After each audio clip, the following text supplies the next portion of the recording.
Assalamualaikum warahmatullahi wabarakatuh. Salam sejahtera. Yang pertama sekalinya, hari ini kita datang atas dua isu yang sudah menjadi viral.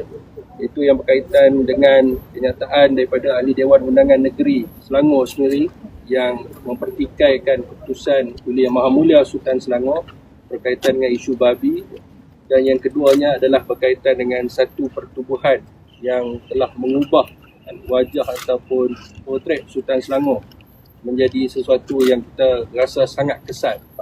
Jadi dekat sini kita perlu ingat kembali semasa zaman Tunku Abdul Rahman menjadi Perdana Menteri, ada satu kes yang sama berlaku semasa zaman pra-kemerdekaan.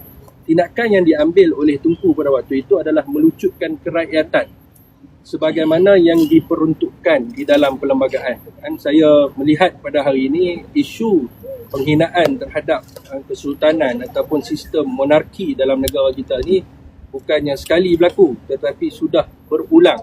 Jadi kita mengharapkan selain daripada kerajaan bertindak mengambil tindakan yang tegas berkaitan dengan isu-isu itu, dan kita juga mengharapkan supaya diberinya peringatan. Daripada dulu saya cakap bahawa tindakan melucutkan kerakyatan ini bukan satu kezaliman, tetapi apa yang Tunku Abdul Rahman buat pada ketika itu adalah untuk memberi peringatan supaya kejadian sebegitu tidak berulang kembali.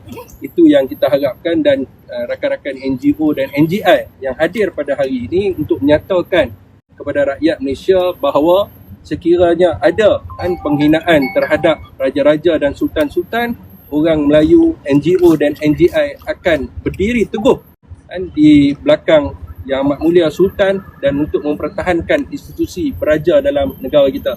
Jadi ini kita bagi signal yang jelas kepada mereka-mereka ini, dan kita juga akan melancarkan laporan PDRM sebanyak yang mungkin untuk memastikan supaya mereka-mereka yang dipertanggungjawabkan ini bukan hanya sekadar dipanggil untuk memberi kenyataan kepada pihak PDRM, tetapi adanya tindakan daripada segi pendakwaan di mahkamah.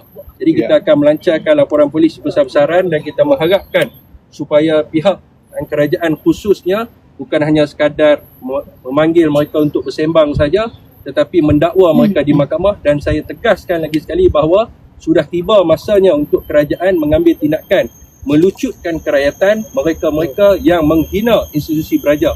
Kerana kita perlu faham bahawa sebagai seorang rakyat Malaysia, kita ada rukun negara, di mana dalam rukun negara pun kita bersumpah untuk mentaati dan setia kepada raja dan negara.